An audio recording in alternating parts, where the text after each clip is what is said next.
Cirrhosis of the liver affects life expectancy. Cirrhosis of the liver is a late-stage consequence of liver disease. It causes scarring and damage to the liver. This scarring may eventually prevent the liver from functioning correctly, leading to liver failure. Many things can eventually lead to cirrhosis, such as infections, cystic fibrosis, chronic alcohol consumption, autoimmune hepatitis, chronic hepatitis C, non-alcoholic fatty liver disease, poorly formed bile ducts. Cirrhosis is a progressive disease, meaning it gets worse over time. Once you have cirrhosis, there's no way to reverse it. Instead, treatment focuses on slowing down its progression. Depending on how severe it is, cirrhosis can have an effect on life expectancy. When you have cirrhosis, there are several tools your doctor can use to give you a better understanding of your outlook. Criteria for assessing the degree of cirrhosis of the liver. There are several ways to help determine the potential life expectancy of someone with cirrhosis. Two of the most popular ones are the Child-Turcotte-Pugh (CTP) score and the Model for End-Stage Liver Disease (MELD) score. CTP score for cirrhosis of the liver. Specifically, doctors use someone's CTP score to determine whether they have Class A, B, or C cirrhosis. Class A cirrhosis is mild and has the longest life expectancy. Class B cirrhosis is more moderate, while Class C cirrhosis is severe. MELD score for cirrhosis of the liver. The MELD system helps to determine the risk of death in people with end-stage liver disease. It uses values from laboratory tests to create a MELD score. Specifically, the measurements used to get a MELD score include bilirubin, serum sodium, and serum creatinine. MELD scores help to determine 3-month mortality rate. This refers to someone's likelihood of dying within 3 months. While this helps to give doctors a better idea of someone's life expectancy, it also helps to prioritize those waiting for a liver transplant. For someone with cirrhosis, a liver transplant can add years to their life expectancy.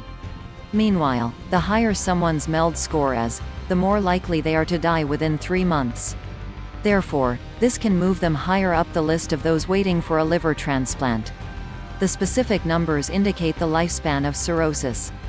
When talking about life expectancy, it's important to remember that it's an estimate. There's no way to know exactly how long someone with cirrhosis will live. But the CPT and MELD scores can help to give a general idea. How to help improve life expectancy for cirrhosis. While there's no way to reverse cirrhosis, there are several things you can do to try to help slow down its progression and avoid additional liver damage. Specifically, these include avoiding alcohol.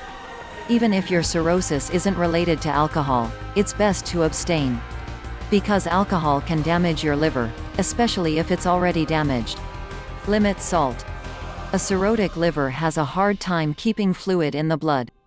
Salt intake raises the risk of fluid overload. You don't have to eliminate it from your diet completely, but try to stay away from processed foods and avoid adding too much salt while cooking. Reduce your risk of infection.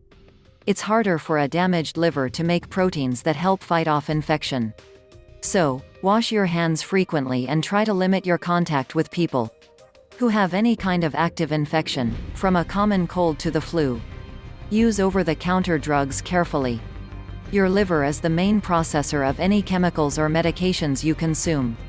So, make sure to tell your doctor about any over-the-counter medications, supplements, or herbs you use to make sure they aren't putting a burden on your liver. Psychological preparation when receiving a diagnosis of cirrhosis. Being diagnosed with cirrhosis or being told you have severe cirrhosis can feel overwhelming. Also, hearing that the condition isn't reversible can send some people into a panic. In particular, if you're not sure what to do next, consider these steps. Join a support group. Hospitals and healthcare facilities often coordinate support groups for people with chronic conditions, including liver disease and cirrhosis. So, ask your doctor's office or local hospital's education department if they have any group recommendations. Moreover, you can also look for online support groups through the American Liver Foundation. See a specialist. If you are not already seeing one, Make an appointment to see a hepatologist or gastroenterologist. These are doctors who specialize in treating liver disease and related conditions. They can offer a second opinion and give you more information about treatment plans that will work best for you. Focus on the present. This is easier said than done, regardless of whether or not you have a chronic health condition. But dwelling on your diagnosis or blaming yourself for it won't change anything.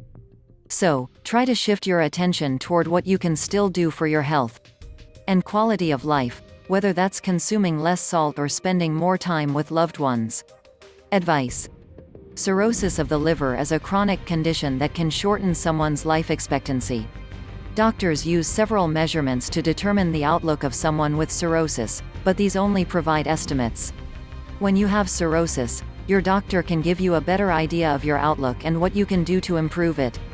Thank you. I hope you are always happy and healthy. Thanks for watching. Don't forget to subscribe to the channel to receive useful information.